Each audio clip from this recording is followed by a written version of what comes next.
చేస్తూ గత 4-5 రోజుల నుండి ఒక చిన్న ఇష్యూని పట్టుకొని పెద్ద కాంట్రవర్సీ చేసి పెద్ద చిన్న లేకుండా గర్వంతో మన ఎంపీ గారు మాట్లాడిన విధానాన్ని మేము తీవ్రంగా ఖండిస్తున్నాం. యాక్చువల్గా ఏంటంటే ఇప్పుడు నేషనల్ లెవెల్లో ఒక పాలసీ ఉంది. ప్రతి జిల్లాలో ఒక నవోదయ స్కూల్ పెట్టాలన్నది నేషనల్ ఎడ్యుకేషన్ పాలసీ. దాంట్లో ఏంటంటే సిబిఎస్ఈ సిలబస్లో ఒక యూనిఫామ్ స్టాండర్డ్స్లో గ్రామీణ ప్రాంత స్కూల్ పిల్లలు చదువుకోవడానికి నవోదయ స్కూల్స్ అన్నది అది కాంగ్రెస్ పార్టీయే జవహర్ నవోదయ అన్నది అది కాంగ్రెస్ పార్టీ స్థాపించింది. తర్వాత మన దగ్గర పాత నిజామాబాద్ ఉమ్మడి జిల్లాలో నాకు తెలిసి ఒక 25 ఏళ్ల కిందనే నవోదయ నిజాం సాగర్లో స్టార్ట్ చేసిండ్రు. It's working as wonderful institution. దాంట్లోకి వెళ్ళి చాలామంది చదువుకొని ఇప్పుడు మంచి ఉన్నత స్థానంలో ఉన్నారు. చాలామంది యునైటెడ్ స్టేట్స్లో ఉన్నారు, వేరే కంట్రీలో ఉన్నారు, మంచి స్థాయిలో ఉన్నారు వాళ్ళు. అయితే మన నిజామాబాద్ జిల్లా ఏర్పడి ఇప్పుడు డివిజన్ అయినాక నిజామాబాద్ జిల్లా ఏర్పడిన తర్వాత మన ఈ నవోదయ స్కూలు ఏర్పాటు చేయాల్సి ఉండే. ఎందుకంటే అది నామ్, అది ప్రతి కొత్త జిల్లాలో ఏర్పాటు చేద్దామని చెప్పి ప్రభుత్వం నిర్ణయించినాక 2022లో నవోదయ ఏర్పాటు చేస్తామని చెప్పేసి సెంట్రల్ గవర్నమెంట్ ల్యాండ్ అక్విజిషన్ కొరకు ల్యాండ్ అడిగింది, ఫెసిలిటీ కావాలి మాకు అని. అంటే దానికి ఒక అకాడమీ ఉంది ఇప్పుడు, నవోదయ విద్యాలయ సమితి. It is regional office head quarter మన హైదరాబాద్ రీజనల్ ఆఫీస్ది. వాళ్ళు ఒక లెటర్ ఇచ్చి మన గవర్నమెంట్ కంటే అప్పుడు టీఆర్ఎస్ గవర్నమెంట్ ఉండే 22లో. అప్పుడు ఈయన మన ఎంపీ గారు కూడా ఎంపీ ఉండే 19లో ఎన్నికైంది కదా మనోడు. అయితే 2022లో అప్పుడున్న కలెక్టర్ నారాయణ రెడ్డి గారు ఒక 2 సైట్లు ఐడెంటిఫై చేసి పంపించారు. ఆ లెటర్ కూడా మీకు చూపిస్తాం. దాంట్లో 2 సైట్లలో ఒకటి ఎన్సీఎఫ్ బోధంది. కలెక్టర్ గారు నారాయణ రెడ్డి గారు ఉన్నప్పుడు 2000 ఎప్పుడంటే ఇది డేటు 3 మే 2022లో సర్వే నంబర్ 979 59 ఎకరాలు టోటల్ ఉంటే 30 గుంటాస్ గవర్నమెంట్ ల్యాండ్. ఇక్కడ దర్పల్లి దుబ్బాకలో ఐడెంటిఫై చేసి దర్పల్లి మండల్ మా కాన్స్టిట్యున్సీ. తర్వాత బోధన్లో నర్సాపూర్ దగ్గర సేమ్ 690 సర్వే నంబర్లో 30 ఎకరాలు, అది ఎన్ఎస్ఎఫ్ ల్యాండ్. అంటే అప్పుడే ఐడెంటిఫై చేసిన తర్వాత మరి ఏమైందో ఎంపీ గారు పట్టించుకోలేదో ఏమో తెలియదు, కానీ నవోదయ అటే పోయింది. ఇవాళ మళ్ళా 24 డిసెంబర్లో నవోదయ అనౌన్స్ అయింది. అంటే ఎంత 3 ఏళ్ళు పట్టింది మళ్ళీ పోయిన నవోదయ రావడానికి. అయిన తర్వాత మాకు ఇంటిమేషన్ ఇచ్చింది కలెక్టర్ గారికి, ల్యాండ్ ఐడెంటిఫై చేయమన్నారు 30 ఎకరాలని. మేమేం చేసినామంటే ఇప్పుడు ఆబ్వియస్గా నా కాన్స్టిట్యున్సీ కాబట్టి మేమేమన్నామంటే మరి జక్రన్పల్లి మండల్లో పెట్టండి. జక్రన్పల్లి మండల్లో ఎక్కడ అంటే ఇప్పుడు Jakranpally mandal head quarter opposite side అది సర్వే నెంబర్ ఎంత 172. అది ఎక్కడ ఉందంటే మనకు జక్రన్పల్లి మండల్ హెడ్ క్వార్టర్కి 1/2 కిలోమీటర్ ఉంటుంది. అక్కడ ఒక మోడల్ స్కూల్ ఉంది, తర్వాత ఒక రెసిడెన్షియల్ స్కూల్ కూడా ఉంది. అక్కడ ఒక ఎడ్యుకేషన్ హబ్ అది, ఎందుకంటే ఒక్కొక్క స్కూల్ 500 మంది పిల్లలు ఉంటారు. దాంతోపాటు అక్కడ ఒక మినీ స్టేడియం ఉంది, రాజశేఖర రెడ్డి గారు ఉన్నప్పుడు పెట్టింది అది. సో దానికి మంచి రోడ్ ఉంది, అది నారాయణపేట పోతే అక్కడ ఆల్రెడీ బీటీ రోడ్ ఉంది. తర్వాత అక్కడ ఇప్పుడు మిషన్ భగీరథ గ్రిడ్ అక్కడనే ఉంది, అరుగుల దగ్గర ఒక 1 కిలోమీటర్ రేంజ్లో. తర్వాత సబ్ స్టేషన్ ఉంది, అన్నీ ఉన్నాయి అక్కడ. హెల్త్ ఫెసిలిటీ ఉన్నది, ట్రాన్స్పోర్ట్ ఉంది, హైవే కాబట్టి ఆటో కానీ ఏదైనా కానీ బస్ స్టాండ్ దగ్గర దిగుతా అట్లా ఉంటుందని. That the best place for the construction of Navodaya. Land కూడా అవైలబుల్ ఉంది, మంచి కూడా, అది కూడా రెడ్ సాయిల్, మంచి హార్డ్ సాయిల్ అది. సో అక్కడ పెట్టమని చెప్పి మేము కలెక్టర్ గారికి చెప్పడం జరిగింది. ఆయన కూడా కలెక్టర్ గారు వెళ్ళిండు, అక్కడ విజిట్ చేసిండ్రు, ఎంఆర్ఓ పంపించిండ్రు, ఆయన అందరూ పోయిండ్రు, 3 సార్లు విజిట్ చేసిండ్రు. వేసిన తర్వాత మళ్ళీ ఏమైందో మరి ఎంపీ గారు అయిపోయిందని చెప్పి మళ్ళీ ఒక కలిగొట్లో ఒక ల్యాండ్ ఐడెంటిఫై చేసి కలిగోటు పడకల మధ్యన ఒకటి ఫారెస్ట్ ఉంటుంది ల్యాండ్ అది. దాన్ని ఐడెంటిఫై చేసి దాన్ని పంపమన్నారు ఎంపీ గారు అని అంటే నేను అట్లా కాదు, ఇంత మంచి ల్యాండ్ పెట్టి కలిగోటు ల్యాండ్ ఏంటంటే ఇప్పుడు కలెక్టర్ గారు ఇచ్చిన రిపోర్ట్ ప్రకారమే 12 కిలోమీటర్లు ఉంది ఇది హైవే.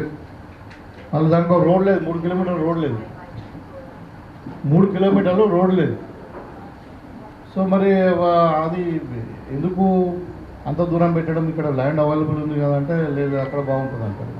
ఆయనకు కొత్తగా ఏమైనా ల్యాండ్స్ ఉన్నాయా ప్రాపర్టీస్ ఉన్నాయా మాకు తెలియదు. అదే ఈ పరిస్థితులలో ఏమైందంటే వీళ్ళు ఒక లెటర్ పంపించారు, నేను అన్నది పంపించకుండా ఎంపీ గారు అన్నది వీళ్ళు పంపించినట్టున్నాడు. పంపించిన తర్వాత అక్కడ వాళ్ళు ఒక లెటర్ రాశారు మళ్ళీ ఎవరు, ఈ నవోదయ విద్యాలయ సమితి వాళ్ళు ఒక లెటర్ రాసి మాకు రోడ్ కన్వీనియన్స్ ఉండాలా, దీంట్లో క్లియర్ రాసి 30 acres of the land without any encumbrances అంటే ఏమి లీగల్ ప్రాబ్లమ్స్ ఉండద్దు, అంత క్లియర్గా ఉండాలని. తర్వాత దాంట్లో క్లియర్గా ఇంకోటి ఏం రాశానంటే preferably located near the district headquarters. మీకు కాపీస్ ఇస్తాను, with a good transport and other basic facilities and దాన్ని ప్రపోజ్ చేయమని రాసింది. దీన్ని దృష్టిలో పెట్టుకొని ఏం చేశారంటే వాళ్ళు కలెక్టర్ ఏంటంటే మళ్ళీ పాతది 9/22లో ఇచ్చిన ప్రపోజల్స్ మళ్ళీ పంపించారు. దాన్ని వాళ్ళు ఇన్స్పెక్ట్ చేసి సరే అలైన్మెంట్ సరే వెళ్ళేది రెగ్యులర్ ఉన్నదని చెప్పేసి రిజెక్ట్ చేశారు. సరే ఒక అకాడమిక్ ఇయర్ అది ఇలా స్కూల్ స్టార్ట్ కాలేదచ్చు, కానీ దానికి ఆయన పెద్ద రాద్దాం నేను ఇక్కడ అద్దని నాకు ఇంట్రెస్ట్ లేదని, లేదంటే పెద్ద మనిషి అంటే మా సుదర్శన్ రెడ్డి గారు మా సీనియర్ నాయకులు ఆయన బోధన తీసుకుపోతానని. అంటే ఇప్పుడు నవోదయ స్కూల్ అన్నది it is a central school allotted for the district. ఎక్కడ పెడితే బాగుంటుంది, అది ఎట్లా పెట్టాలా దాన్ని అన్నది నవోదయ విద్యాలయ సమితి వాళ్ళకు కమిటీని అపాయింట్ చేసి కమిటీ విల్ డిసైడ్. మనం చేసేది ఏంటిది, మనం ఓన్లీ ఇక్కడ వాళ్ళ రిక్వైర్మెంట్ ప్రకారం మనం ల్యాండ్ ఐడెంటిఫై చేసి వాళ్ళకు మనకు నిజామాబాద్ టౌన్ కానీ ఒక నియర్ బై టౌన్కు మనకు దగ్గర ఉన్నదా, దానికి రోడ్ ఉన్నదా, దానికి వాటర్ ఫెసిలిటీ ఉందా, దానికి ఎలక్ట్రిసిటీ ఉందా, ఇవన్నీ చూసి మనం పంపించాలా. అట్లా అన్నట్టు మనం చేసే పనికి ఇదే. సరే ఒక ల్యాండ్ ఐడెంటిఫై చేసిండ్రు, అది రిజెక్ట్ చేసిండ్రు, మళ్ళీ కావాలంటే ఇంకొక 4 ల్యాండ్స్ మనం ఐడెంటిఫై చేస్తాం ఇస్తాం.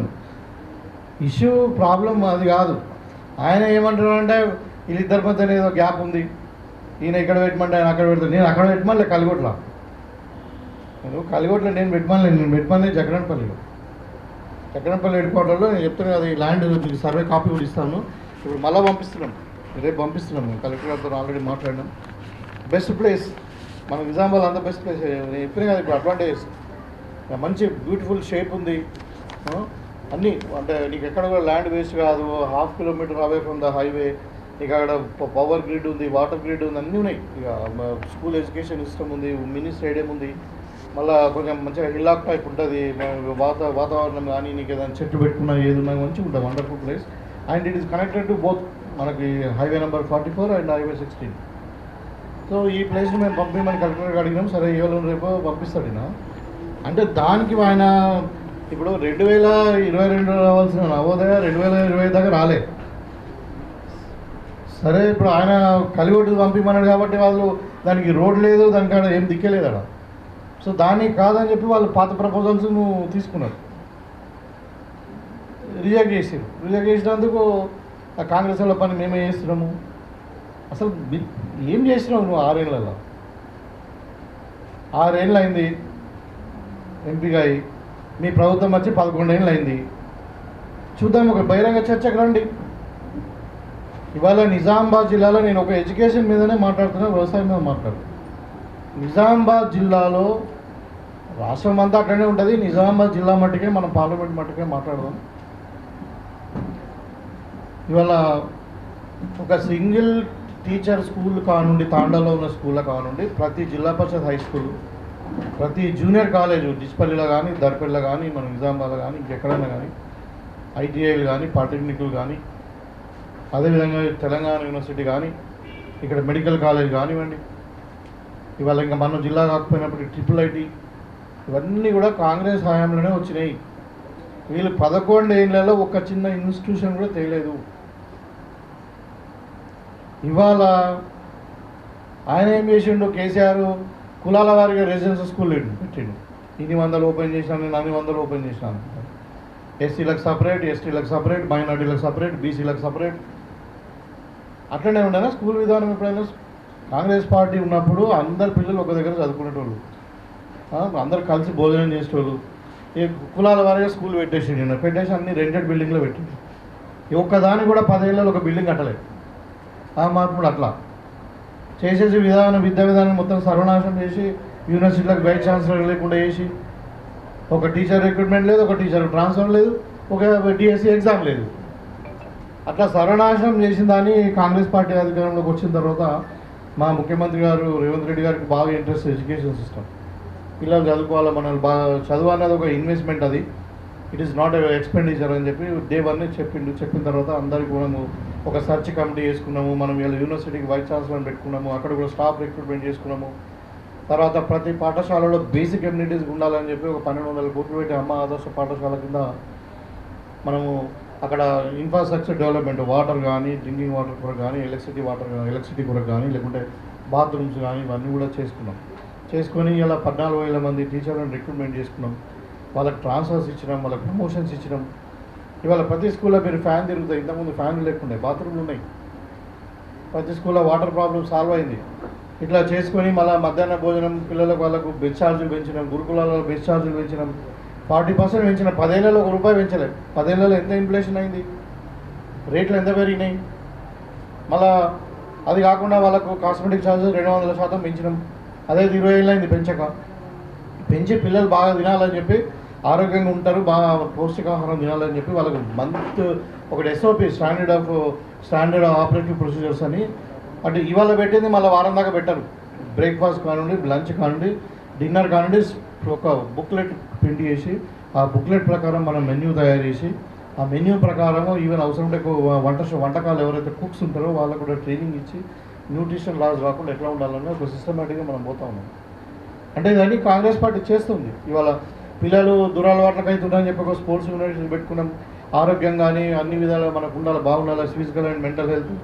తర్వాత వాళ్ళు ఒక కాంపిటేటివ్ స్పిరిట్, ఒక సోషలైజేషన్ ఉంటుందని చెప్పి స్పోర్ట్స్ యూనివర్సిటీని పెట్టుకున్నాం. మళ్ళీ పిల్లలు చదువుకున్న ఉద్యోగాలు వస్తాయని చెప్పి ఒకటి మనకు ప్రొఫెషనల్ ఓరియంటేషన్ కొరకు మనము ఒకటి ఇది పెట్టుకున్నాం. ఏది skill university, young India skill university పెట్టుకున్నాం. అదైతే వన్ ఆఫ్ ఇట్స్ కైండ్. అది ప్రతి యూనివర్సిటీతో ఒక లింక్ ఉండి వాళ్ళే జాబ్ గ్యారెంటీతో, ప్లేస్మెంట్తో మనం అట్లా పెట్టుకుని ఇట్లా ఈ విధంగా పోతుంటే ఇవాళ ఏం చేసిండ్రు బీజేపీ వాళ్ళు? టీఆర్ఎస్ వాళ్ళు ఏం చేయలేదు, ఇవాళ బీజేపీ వాళ్ళు ఏం చేయలేదు. వాళ్ళు అటుగానే మాట్లాడుతున్నారు. చర్చకు రమ్మానండి. మనం నిజామాబాద్ జిల్లాలో ఏం చేసారు? ఇలా గుత్ప ఆలీసాగర్ మేము కట్టినాం, పోచంపాడు ప్రాజెక్టు మేము కట్టినాం. ఇవాళ వీళ్ళు వచ్చి ఇంకా ఎన్ఎస్ఎఫ్ మూసేసారు. ఈయన ఎంపీగా ఉండి ఎన్ఎస్ఎఫ్ తెరిపియాలి కదా. ఇక పసుపు బోర్డు ఇవాళ ఇప్పుడు మీరు ఇంతకుముందు పసుపు రైతుల గురించి మాట్లాడడానికి పోయింది. అక్కడ ఏమైంది నేను వినిపిస్తా, నువ్వు ఒకసారి చూపి. అది ఏమైంది? ఎన్నికైనాక వారం రోజుల్లోనే 10 రోజుల్లోనే నేను పసుపు బోర్డు తెస్తా అని చెప్పి గప్పాలు కొట్టినాక 5 ఏళ్ళు అయిపోయింది. 5 ఏళ్ళు అయినాక ఒక రోజు ఒక పేపర్ తీసుకొచ్చేది స్పైస్ రీజనల్ బోర్డు మేము తెచ్చినాము, పసుపు బోర్డు అవసరం లేదు. అదేమో వాళ్ళేమో రైతులేమో అంబాసిడర్ కార్ అడిగిండ్రు. పూర్తి స్థాయిలో పసుపు బోర్డు వచ్చింది 25,000 తక్కువ ఉండదని మాట్లాడారు. ఎంపీఆర్ వాయిస్ అంటే అప్పుడేమో రైతులు అంబాసిడర్ అడిగిండ్రు, మేము బెంచ్ కార్ ఇచ్చినామని మాట్లాడారు.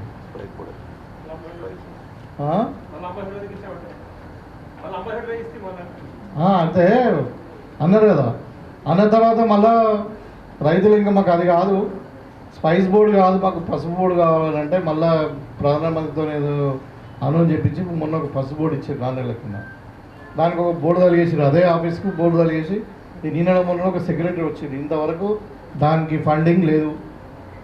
దానికి బడ్జెట్లో ఫండ్ పెట్టాలి కదా. అది నేషనల్ బోర్డు, అది నేషనల్ టర్మరిక్ బోర్డు. అంటే ఏంది అది? అంటే రైతులతో ఆడుకుంటారు వీళ్ళు, చెప్తున్నారు కదా. ఇలా దానికి ఒక ఫండింగ్ లేదు, దానికి ఒక గైడ్లైన్స్లో 24 నెలలు అయింది వచ్చేది. అది కూడా ఓపెనింగ్ కూడా నేను ఆ రోజు ప్రెస్లో కూడా మాట్లాడాను, మీకు అందరికీ కూడా తెలుసు. పీయూష్ గోయల్ గారు ఢిల్లీలో ఇనాగ్రేషన్ చేస్తారు. తెల్లారేది ఉగాది పండుగ, అది ఏదో పండుగ ఉంది, అది ఏదో అది సంక్రాంతి పండుగ. సంక్రాంతికి తెల్లారే పండుగ ఉన్నది, రాత్రి సాయంత్రం పండుగ రోజే అది. సాయంత్రము రైతులకు తెలియదు, ఇక్కడ లోకల్ స్థానిక సంస్థలో ఉన్నటువంటి అంటే మన లోకల్ ప్రజాపతిలకు తెలియదు, ఎవరికి తెలియదు. నిఖిల్ సాయి హోటల్లో బీజేపీ వాళ్ళు పిలుచుకున్నారు, ఢిల్లీలో అనౌన్స్ చేసారు పసుపు. అది అయిందా ఇట్లా? ఇప్పుడు ఇలా పసుపు రైతులు ఏం పరిస్థితి ఉన్నది? ఇలా 10,000 కూడా పసుపు అమ్ముడు పోతలేదు. ఆ రోజు ఏం ప్రామిస్ చేసిండు? పసుపు బోర్డు తెస్తాం, 25,000కి తక్కువ మేము పసుపు అమ్మనియమన్నారు. మద్దతు ధర కూడా ఇప్పిస్తామన్నారు, 15,000 మద్దతు ధర ఇప్పిస్తామని చెప్పారు కదా, చెప్పారు లేదా? మరి ఇలా ఏమైంది అంటే పసుపు రైతులను నిన్న ముంచినవు. ఇక జిల్లాకైతే ఏం చేసిందే లేదు.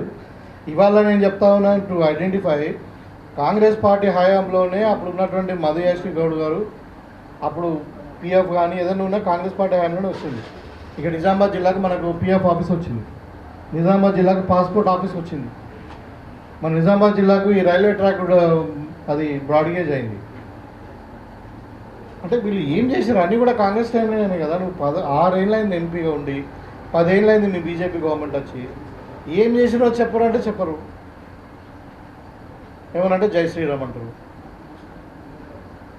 అంటే అది ఎట్లుందంటే ఏం లేదు, బట్టగాల్సి మీదేసుడు, మీద తప్పించుకున్నాడు. ఇవాళ ఎంపీగా ఎక్కడ ఉంటాడు ఆయన? 20 రోజులు ఢిల్లీలో ఉంటాడు, ఒక రోజు వస్తాడు ఇక్కడ ప్రెస్ మీట్ పెట్టి పోతాడు. అంతే. నువ్వు ప్రజలకు అందుబాటులో ఉన్నావా? నువ్వు ఏం చేసినావు జిల్లాకు? ఇలా సురేష్ రెడ్డి గారి మీద మాట్లాడుతున్నావు, మా కాంగ్రెస్ వాళ్ళు ఇద్దరు ఎమ్మెల్యేల మధ్య డిఫరెన్సెస్ క్రియేట్ చేయాలనే ప్రయత్నం చేస్తూ ఉన్నాడు. కాంగ్రెస్ పార్టీ 100% యునైటెడ్గా ఉన్నది. మొన్న ఒక 45 రోజులు, అంతకుముందు ఒక 3 నెలలు, 4 నెలలు అయితే ఎలక్షన్ కోడిగా పోయింది. ఆ ఉన్న 12 నెలల్లో మేము ఎన్ని పనులు చేసినాం? ఇది చెప్పాలంటే పెద్ద ఇదైతే ఫస్ట్ ఆరోగ్యశ్రీ పథకం కానుండి మరి మహిళలకు 200 యూనిట్ల కరెంటు ఫ్రీ ఇవ్వడము, అదేవిధంగా బస్సు ఫ్రీ ఇవ్వడము, ఇవాళ అన్నీగా ఒక రకరకాలుగా. ఇప్పుడు రైతులకు కూడా రుణమాఫీ చేసాం, 25 లక్షల మంది రైతులకు రుణమాఫీ చేసాం, రైతులకు బోనస్ ఇచ్చినాం, ఇవాళ నాణ్యమైన కరెంట్ ఇస్తున్నాం. రికార్డు స్థాయిలో భారతదేశంలో ఏ రాష్ట్రంలో పండనంత వరి పంటను 1,55,00,000 మెట్రిక్ టన్నుల వరి ధాన్యాన్ని తెలంగాణ రైతులతో పండించినాం. అది కూడా కాళేశ్వరం నుండి ఒక చుక్క నీళ్లు లేకుండా. అంటే ఎందుకు వచ్చింది అంత పంట? ఇవాళ మేము నాణ్యమైన కరెంట్ ఇవ్వడం వల్ల, ఇవాళ మేము నాణ్యమైన విత్తనాలు ఇవ్వడం వల్ల, నాణ్యమైన ఎరువులు ఇవ్వడం వల్ల, ఇవాళ మేము మార్కెట్ గ్యారెంటీ ఇవ్వడం వల్ల ప్రతి గింజ కొన్నాం. వారం రోజుల్లో బిల్లు వచ్చింది రైతులకు, ఎక్కడ కూడా మేము కడత తీసుకోలే. అంటే ఇది అడ్మినిస్ట్రేషన్ అంటే. ఇవాళ మహిళా శివశక్తి పేరు మీద మీరు చూస్తూ ఉన్నారు, ఇలా ఆర్టీసీ బస్సులకు ఓనర్స్ మహిళలు. మా ముఖ్యమంత్రి గారు 150 బస్సులను ఇనాగ్రేట్ చేసి వాళ్ళకి అప్పచెప్పిండు. ఇవాళ 1,000 మెగావాట్ల కరెంటును మనం సోలార్ ఎనర్జీ కింద మహిళా సంఘాలతో ప్రొడ్యూస్ చేస్తున్నాం. రాబోయే కాలంలో ఇవన్నీ ఇప్పుడు మధ్యాహ్న భోజనం కానీ ఈ గురుకులాలు ఉన్న మెస్సులన్నీ కూడా వాళ్ళకి అప్పచెప్తా ఉన్నాం. ఇవాళ పెట్రోల్ బంకులు వాళ్ళకి వస్తూ ఉన్నాయి. ఇంకా రాబోయే కాలంలో రైస్ మిల్లు, గిడ్డంగులు. అంటే ఒక ప్రోగ్రెసివ్ ఆలోచనతో ఒకవైపు ఎడ్యుకేషను, ఒకవైపు పిల్లలకు ఉద్యోగాల కల్పనతో పద్ధతితో ఇక రైతులను ఆదుకొని సోషల్ వెల్ఫేర్ స్కీమ్స్ మేము ముందుకు పోతూ ఉంటే వచ్చి ఏదో 15 రోజులకు ఒకసారి వచ్చి ఒక బట్టగాసి బిజినెస్ పోయినట్టు ఉన్నది. మేము ఈరోజు ఛాలెంజ్ చేస్తూ ఉన్నాము అరవింద్ గారికి, మీరు దమ్ము ఉంటే మీరు రండి, నిజామాబాద్ ఎక్కడ చౌరస్తకు వస్తారో మేము అందరం వస్తాం, నేను బహిరంగ చర్చకు రండి. మీరు ఏం చేసిండ్రు 10 ఏళ్ళ బీజేపీ వాళ్ళు? ఇవాళ ఏమైంది? తెలంగాణ నుండి బడ్జెట్లో ₹1 రాలే. 8 మంది ఎమ్మెల్యేలను గెలిపించి తెలంగాణ ప్రజలు, అదే 8 మంది ఎంపీలను గెలిపించి తెలంగాణ ప్రజలు మోసం చేస్తూ ₹1 పైసలు ఇవ్వరా? ఇవాళ తెలంగాణ నుండి పోయినటువంటి డబ్బులు, కేంద్రానికి అటువంటి ట్యాక్స్ ఇవాళ మొత్తం ఉత్తరప్రదేశ్కు, గుజరాత్లో ఖర్చు పెడుతున్నారు. ఉత్తరప్రదేశ్లో ₹3.5, బీహార్లో ₹7 పెడుతున్నారు, మాకేమో 45 పైసలు ఇస్తున్నారు. ఎవడబ్బ సొమ్ము? అంటే ఇదేనా మీరు తెలంగాణ ప్రజలకు సేవ చేయడం పోయి మర్చిపోయి గుజరాత్ వాళ్ళకి సేవ చేస్తున్నారు? ఇది నిజమా కాదా ఖండించమని నేను చెప్పింది నిజమా కాదా నేను చూపిస్తాను అఫీషియల్ ప్రూఫ్. తెలంగాణను దోచుకుంటున్నారు, ఇలా బీజేపీ వాళ్ళు అన్యాయం చేస్తున్నారు. తెలంగాణ ఆంధ్రప్రదేశ్ రీఆర్గనైజేషన్ బిల్లులో ఏదైతే ఉన్నదో దాన్ని ఒక్కటి కూడా ఇంతవరకు ఇంప్లిమెంట్ కాలేదు. అదేం కాలేదు. బయ్యారం స్టీల్ ప్లాంట్ కాలేదు, కాజీపేటలో రైల్వే జోన్ కాలేదు. దేనికి అలా ఇంతవరకు కూడా ఇప్పుడు కృష్ణా గోదావరి వాటర్ జలాల యొక్క పంపకం కూడా జరగలేదు 10 ఏళ్లలో. అదే గొడవ నడుస్తుంది కదా ఇప్పుడు. మీరు చూస్తున్న రోజు Krishna board river, Godavari board river disputes 11 ఏళ్ళు పడుతుందా నీకు నదీ జలాలు రాష్ట్రాల మధ్యన పంచడానికి? ఇవాళ ప్రభుత్వం కొన్ని ప్రపోజల్ తీసుకొని పోయింది. మేము మెట్రో రైలు ఓల్డ్ సిటీకి పంపుతాం, అక్కడ వరకు తీసుకుపోతాం, ఎక్స్టెన్షన్ కావాలని. మూసీ నదిని రివర్ ఫ్రంట్ను బాగా వేస్తామని చెప్పిండ్రు. RRRను మేము ప్రపోజల్ పెట్టిండ్రు. ఇంకా మాకు ఒక 4th సిటీ కడతామని చెప్పిండ్రు. ఈ ప్రపోజల్స్కి ఎక్కడ మూల కొడేసి ఒక గవర్నమెంట్ ప్రపోజ్ చేస్తే దాన్ని కన్సిడర్ చేయాల్సిన అవసరం ఉంది కదా. దానికి ఇక్కడ ఉన్న ఎంపీల యొక్క పని ఏంటిది? They are the mediators of the Telangana people and central government, state గవర్నమెంట్తో కోఆర్డినేట్ చేసుకొని పనిచేయాలా. ఇంకా వీళ్ళే ఆడుకుంటున్నారు. వాళ్ళు మళ్ళీ కాంగ్రెస్ పార్టీ మీద మాట్లాడుతున్నారంటే ఇంకా వయసు నిమిత్తం లేకుండా 75 ఏళ్ళ వయసు ఉన్నటువంటి పెద్ద మనిషి సురేష్ రెడ్డి గారు ఎట్లా మాట్లాడుతుందంటే ఇక అహంకారంతో మాట్లాడుతున్నారు, ఆహాభావాలు. అదేనా మీ తల్లిదండ్రులు మీ సంస్కృతి నేర్పింది? తెలంగాణ ప్రజలకు అదే నేర్పిరా? పెద్దలను గౌరవించాలని లేదా? అదే గుజరాత్ వాళ్ళకైతే చెప్పులు మోస్తారు.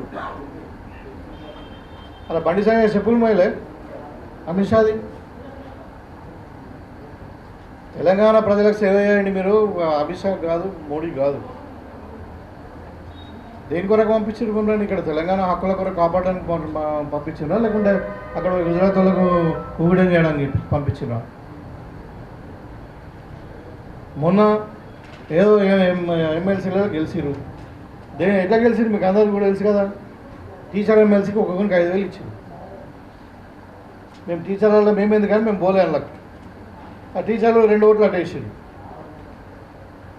దాని పెద్ద గొప్ప విజయంలాగా వచ్చినాయి 20% ఓట్లు అవి. అంటే ఇప్పుడు ప్రజలు ఆల్రెడీ తీర్మానం తీర్పు ఇచ్చారు కదా అలా 23 డిసెంబర్లో. మాకు 66 సీట్లు ఇచ్చారు, మీకు 8 సీట్లు ఇచ్చారు. ప్రజాప్రభుత్వాన్ని గౌరవించారు, ప్రజాప్రతినిధులను గౌరవించారు. ఢిల్లీలో కొట్లాడారు తెలంగాణ గురించి. ఇంకా వాళ్ళు ఒక్కొక్కరు తీరు మాట్లాడతారు. ఇప్పుడు అమిత్ షా ఏమో అంబేద్కర్ను విమర్శిస్తాడు, అంటే చిన్న చూపు ఆయన చేస్తాడు. మోడీ గారేమో ఇక తెలంగాణను తల్లిని చంపి బిడ్డనిచ్చారు, తలుపులు పెట్టేసి అంటారు, కాన్స్టిట్యూషన్ ఇన్సల్ట్ చేస్తారు. వాళ్ళు ఒక రకంగా కాదు. అసలు భారతదేశ స్వతంత్రోద్యమంలో వీళ్ళు ఉన్నారా? ఏం చేసిర్రు? ఏమన్నా దేశం కొరకు త్యాగం చేసిరా? ప్రాణత్యాగం చేసిరా? దేశం కొరకు ఏమైనా జైలుకు పోయినరా? దేశం కొరకు ఏమైనా ఆస్తులు అని ఇచ్చిరా? మరి అంటే కాంగ్రెస్ నాయకుల మీద ఎందుకు విమర్శిస్తారు? మీరు ఏం చేస్తారో మీరు వేయండి, మీ పని మీద దృష్టిలో పెట్టండి. ఇవాళ రైతుల నల్ల చట్టాలు తెచ్చిర్రు, 1000 మంది పానాలు తిన్నారు. మళ్ళీ నేను నిజంగా చెప్తున్నా కదా, అంటే ఇది కకేషన్ కాదు కానీ భారతదేశ చరిత్రలో 75 సంవత్సరాలు అయింది ఇప్పుడు మనకు రాజ్యాంగం మనం అమలుపరచుకుని. 75 సంవత్సరాల ఎంతమంది ప్రైమ్ మినిస్టర్లు వచ్చిర్రు. ఏ ఒక్క ప్రైమ్ మినిస్టర్ కూడా దేశ ప్రజలకు క్షమాపణ చెప్పి పార్లమెంట్లో పాస్ అయినటువంటి బిల్లును మళ్ళీ రివర్స్ బిల్లు పెట్టలే. రివర్స్ బిల్లు పెట్టిరు యాజ్ ఇట్ ఈస్గా. జనరల్గా ఏదైనా ఒక బిల్లు తెస్తే ఏముంటుంది? అమెండ్మెంట్స్ ఉంటాయి, మార్పులు చేర్పులు ఉంటాయి, ప్రతి బిల్లులో ఉంటాయి ప్రజల అవసరాలను బట్టి. కానీ ఒక బిల్లు పార్లమెంట్లో అంటే లోక్సభలో రాజ్యసభలో పాస్ అయినటువంటి బిల్లు, ప్రెసిడెంట్ గారు సంతకం పెట్టి గెజెట్ నోటిఫికేషన్ వచ్చినటువంటి బిల్లు, యాక్ట్గా మారినటువంటి బిల్లును మళ్ళీ రివర్స్ పెట్టడానికి మళ్ళీ ఒక బిల్లు పెట్టిరు. అది కూడా దేశ రైతులకు క్షమాపణ చెప్పి. ఇది మీ పాలన.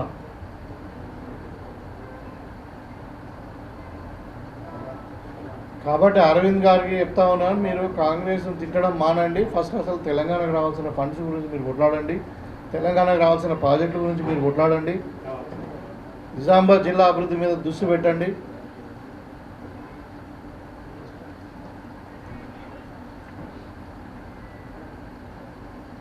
ఇప్పుడు ఒక జిల్లా కలెక్టర్ అనే ఇన్స్టిట్యూషన్ మా ఇష్టం ఎక్కడైనా పెట్టుకుంటాం. జిల్లా దాటిపోతుందా? మనం మొదల్లో కాకుండా ఆర్మూర్లో పెట్టుకుంటాం, ఆర్మూర్లో కాకుంటే నిజామాబాద్ రూరల్లో పెట్టుకుంటాం, జక్రన్పల్లి కాకుంటే కాలిగొడ్డలో పెట్టుకుంటాం, లేకుంటే దుబ్బాకలో పెట్టుకుంటాం. మీకెందుకు?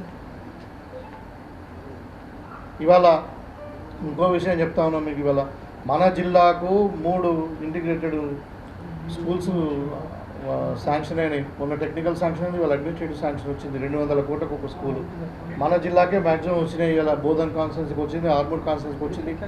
ఇలా నిజామాబాద్ రూరల్ కాన్స్టిట్యూన్సీకి వచ్చింది 600 కోట్ల రూపాయలతో ఒక ఎడ్యుకేషన్ ఇన్స్టిట్యూషన్ మన జిల్లాకు రాబోతున్నాయి. ఈయన ఒక జవహర్ నవోదయ స్కూలు 22లో రావాల్సింది 6 ఏళ్ళు అయింది, జిల్లా ఏర్పడి 8 ఏళ్ళు అయింది. రావాల్సింది ఇప్పుడు ఇక రాలే అని పేపర్ మీద ఉన్నది, దాని కొరకే లొల్లి. నేను అడుగుతాను, 22లో రావాల్సినటువంటి నవోదయ స్కూల్ ఎందుకు రాలేదు 25 వరకు? దానికి కారణం ఎవరు?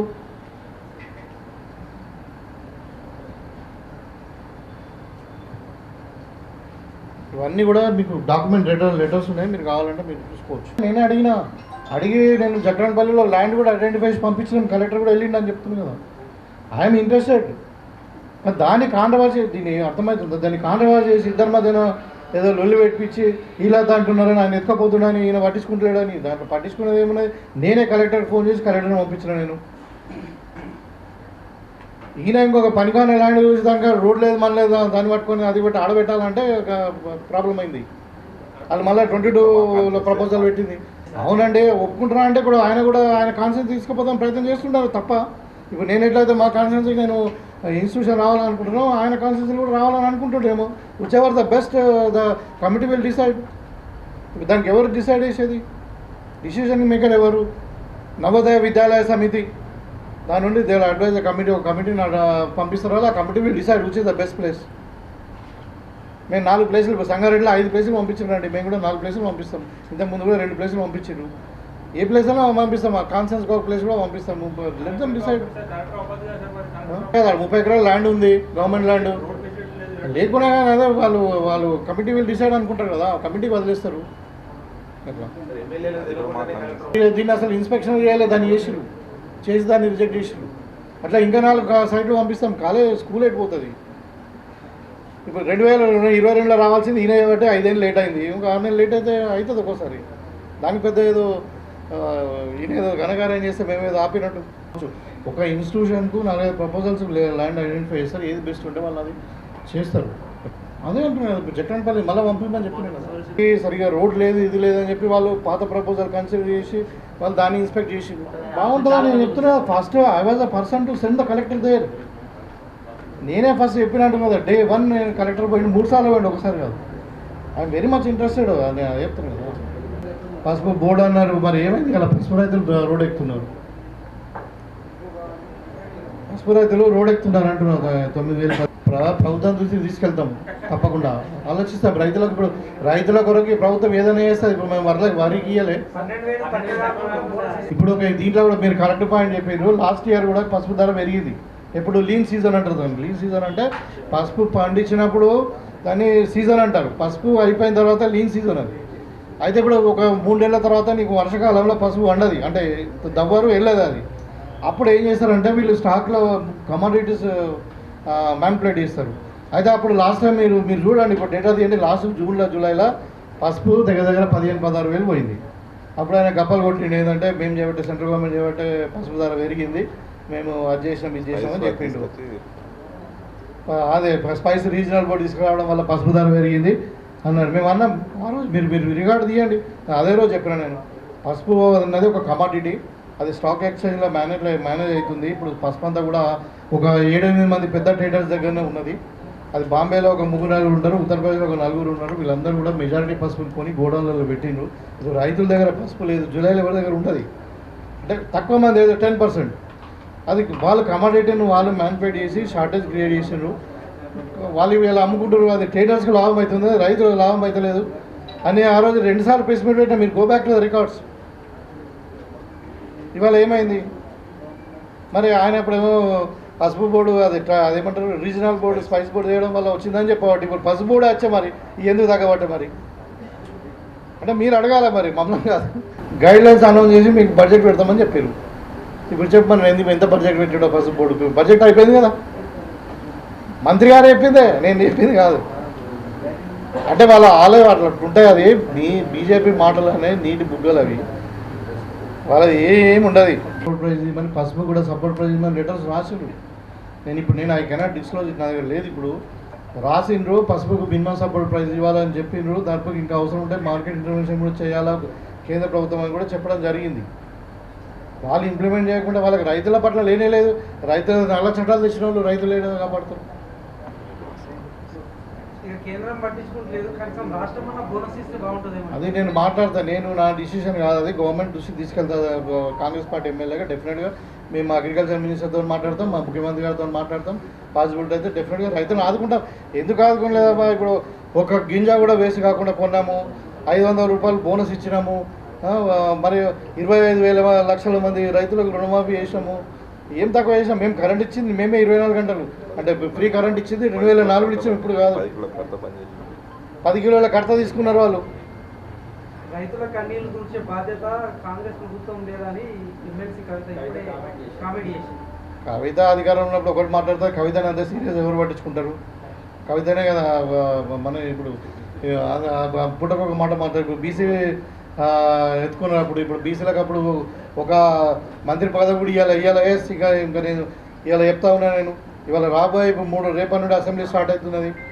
ఖచ్చితంగా బీసీ కొరకు రిజర్వేషన్ కొరకు మేము బిల్లు పెడుతున్నాం, 2 బిల్లు పెడుతున్నాం. ఒకటి పొలిటికల్ రిజర్వేషన్ 42% ఇవ్వాలని, ఇంకొకటి ఎడ్యుకేషన్ అండ్ హెల్త్ దీని ఏది ఎంప్లాయ్మెంట్లో ఇవ్వాలని 42%. ఇవాళ మేము కులగణన చేసినాము. దాని బీజేపీలకు చేయమనండి, అరవింద్ గారికి వాళ్ళ ప్రభుత్వం మీద ఒత్తిడి తెమ్మనండి. ఇవాళ SC categorisation first in country. 29 రాష్ట్రాలలో మా రేవంత్ రెడ్డి గారి నాయకత్వంలో ఉన్నది ఎస్సీ కేటగరైజేషన్ చేసాం మేము. ఇలా బిల్లు రాబోతుంది రేపు ఎల్లుండి. మేము రాబోయే స్థానిక సంస్థ ఎన్నికల్లో కూడా మేము రిజర్వేషన్ ఇస్తున్నాం. మీరు చేయమనండి వాళ్ళకి, బీజేపీలకు దమ్ముంటే. కాంగ్రెస్ పార్టీ మాటల పార్టీ కాదండి, చిత్తల పార్టీ. చెప్పింది చేస్తాం. కాకపోతే కొన్ని వాస్తవాలు ఉన్నాయి. ఏంటంటే ఆయన మహాత్ముడు మొత్తం 7 లక్షల కోట్లు అప్పు చేసిపోయిండు, అప్పు దొరకకుండా చేసిపోయిండు. ఒక రకం కాదు అది, ఆయన చేసే దందాలు అట్లా. దాంతో ఇబ్బందులు ఉన్నాయి. పైసా కూడా పెట్టి మా వాళ్ళు కష్టపడుతుంటే